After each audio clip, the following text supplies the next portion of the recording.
Welcome to Mindful Prayers for Students.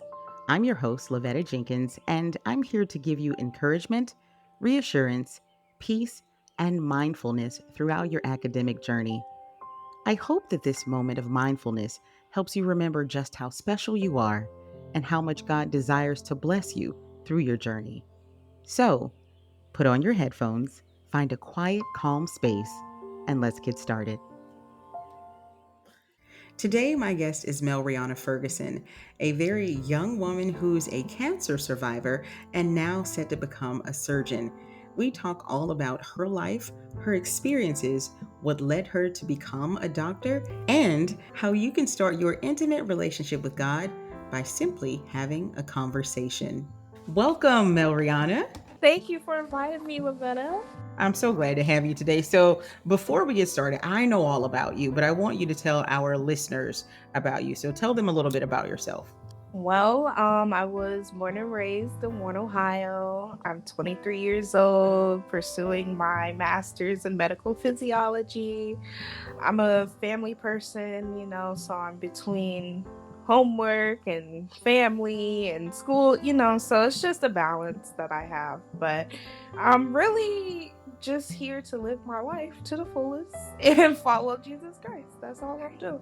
That's good. Speaking of living your life to the fullest, I know that you had some challenges pretty early on. You're only 23, but you're a 10-year cancer survivor. Tell us about that experience. So, believe it or not, I'm gonna just take you. I had a lump on my left side for probably a year or two before I said something.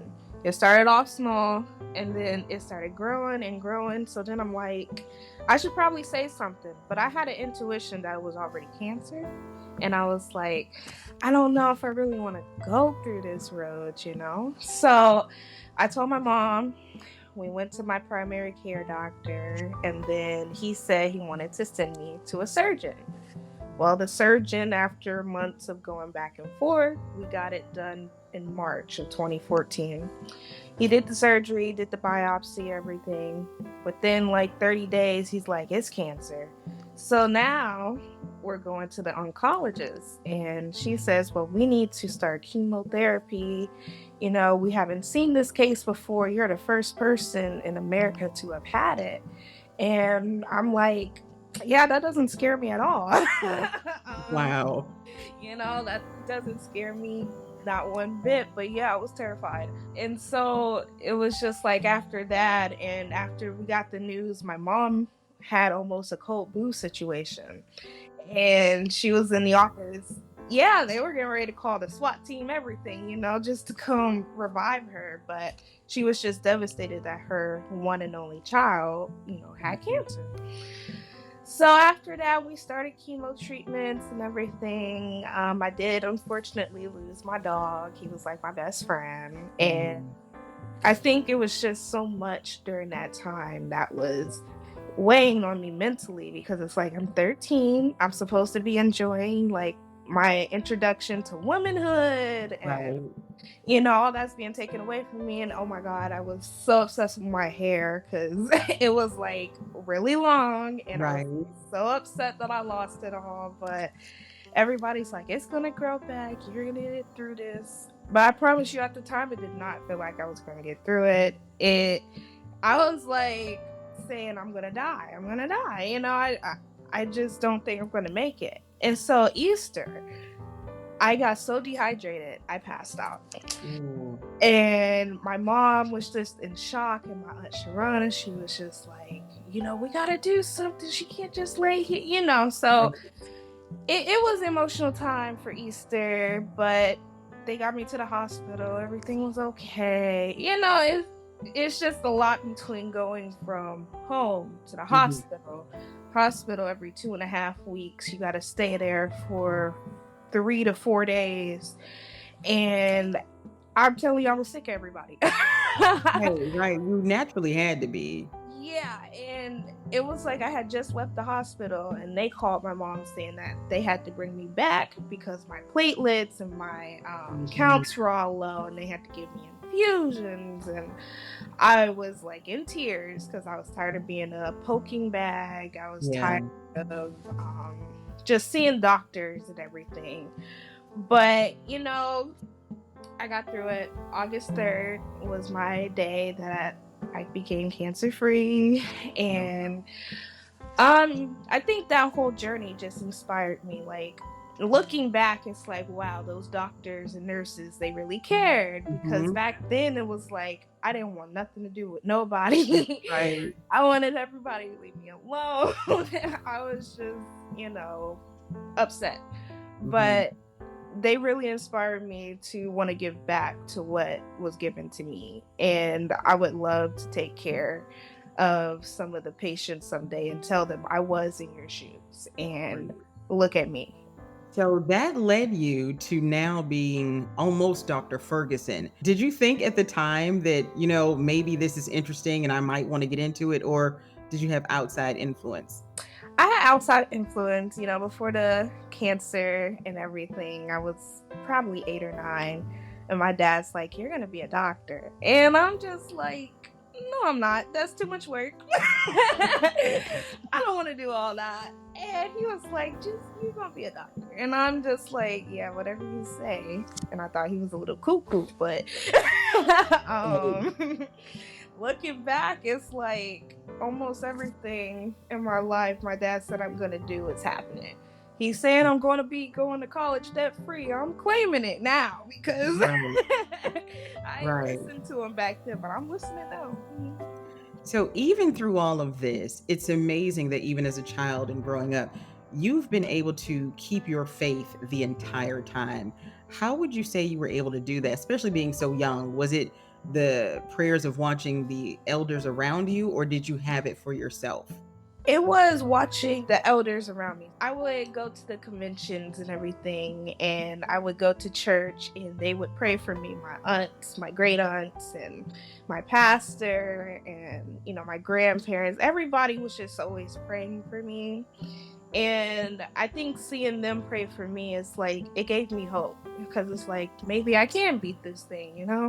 And then to see the outpouring love from everybody else outside the church, family, it's like I didn't even know I had this much family, but everybody's just saying, "We're praying for you, we're praying for you." And then my friends at school, and I didn't even think I had that many friends. And so it was just the outpouring love that I was excited to have. But God showed me, you can get through this, because these people wouldn't be here. I wouldn't have brought you this far if I didn't think you were going to make it, if I didn't know that you were going to make it. So, Thinking of this far, you're now in med school.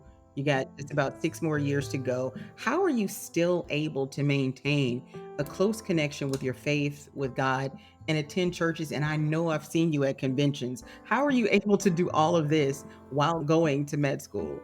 everybody thinks going to med school is like you got to study 24/7, Right. just got to boom, boom, boom, boom, boom in order to get your 4.0. And that's not what they want you to do at all. They want you to have the social life. They want you to have a break. And because med school is not for a week, I'm going to say that right Right. now.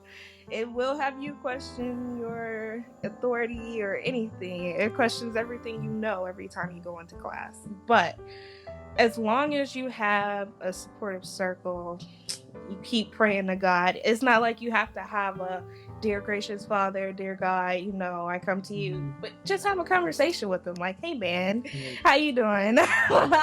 I'm struggling Yeah. here." I think a lot of people get hung up on the formality, saying, I've heard it a lot of times, and I know you have too, because it's mostly said by younger people or men. I don't know how to pray.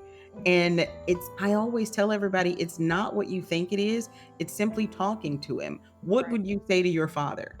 right. What would you say to your heavenly father who could control everything? Sit Mhm. down and just have a conversation. And if you have to start it off, let me talk to you for a minute, then that's the way you do it. And you don't always have to say amen. You can Amen. just say thank you. You Hmm. can say please and thank you. Just use your manners. But a lot of people think, I don't know how.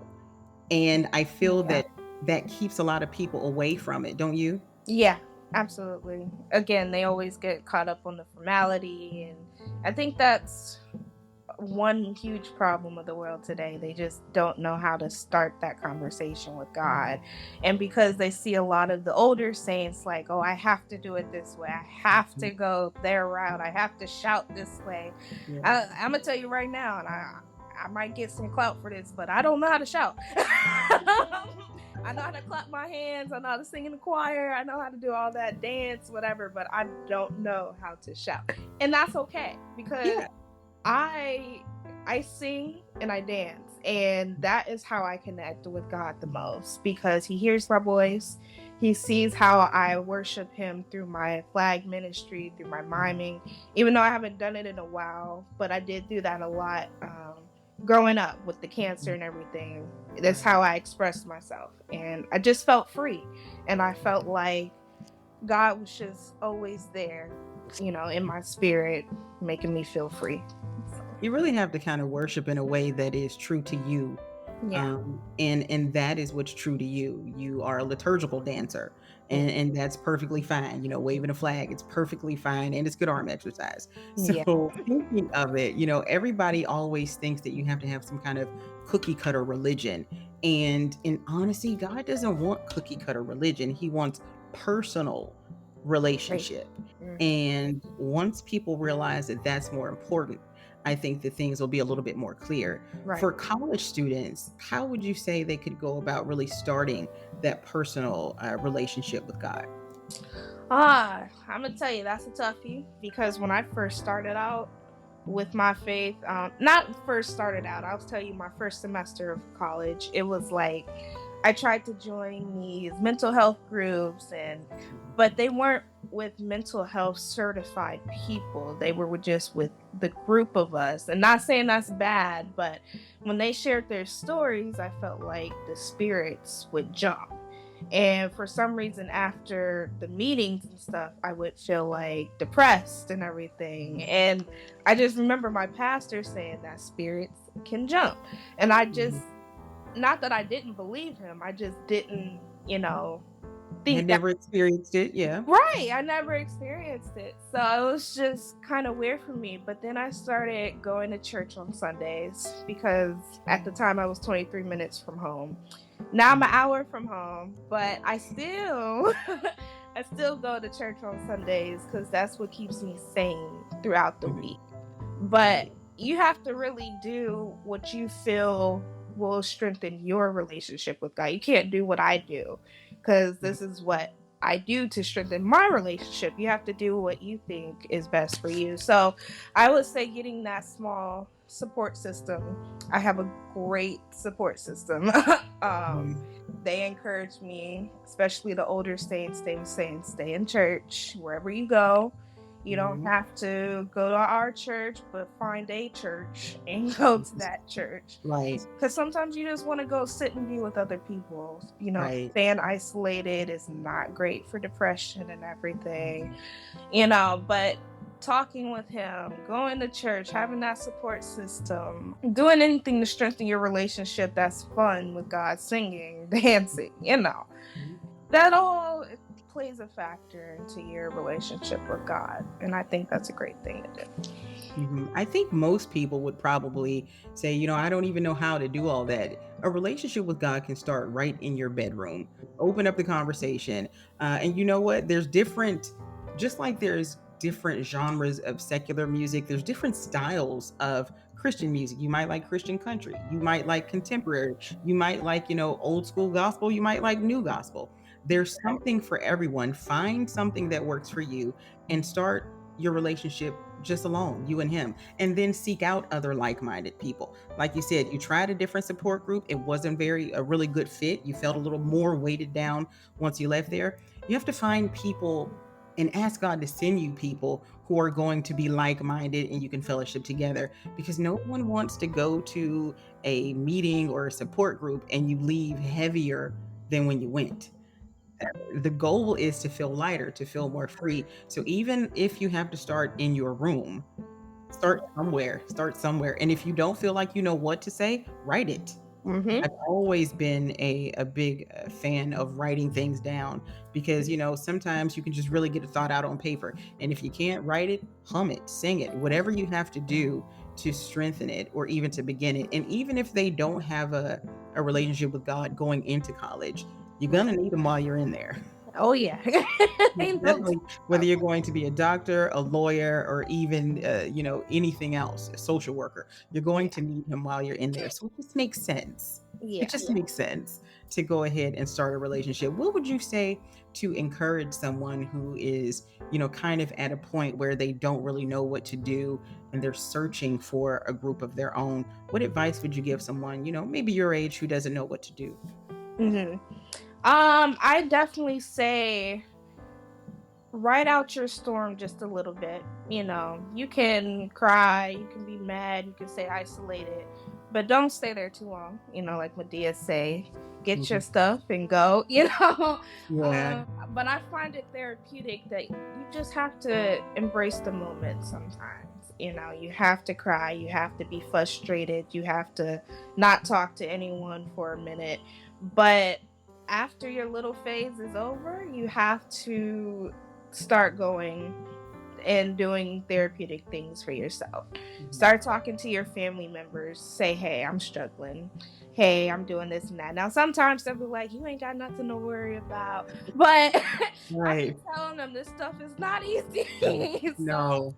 yeah, I need your help. I need your love. I need your support. And, like I said, just having that informal conversation with God, like, hey, man, I need you to help me. I love you. I worship you. I adore you. But please, I am not feeling that way right now. So help Yeah. me. So, I think that is one of the most sincere and purest forms of a prayer I've ever heard. Hey, man, I need some help. I need some help. And if more people knew that you could just talk to God so familiar like that, like just like a friend, I think that more people would have a better relationship. So hopefully through this conversation, we've helped someone have a better relationship moving into the beginning of the next semester. So what's next for you, Dr. Ferguson, to be? getting my master's in medical physiology. I graduate next May. So, Oh, awesome. Yeah, that's pretty much it. And then off to finishing my medical degree. So, nothing fancy, but a lot of training so I can be that perfection surgeon. yeah. Yeah, we're gonna ask that God keep those hands steady because we know that He's definitely got a plan for you anytime He kept you through a very rare cancer as a child Yeah. that no one had ever had in the United States. Mm-mm. Wow. So if He picked you for that, there's something greater on the other side. It is. It's gotta be. I say, ain't no way I'm going through all this, and there's nothing on the other side. So There definitely is, and hopefully a book to come. Hopefully. maybe. Maybe. Maybe.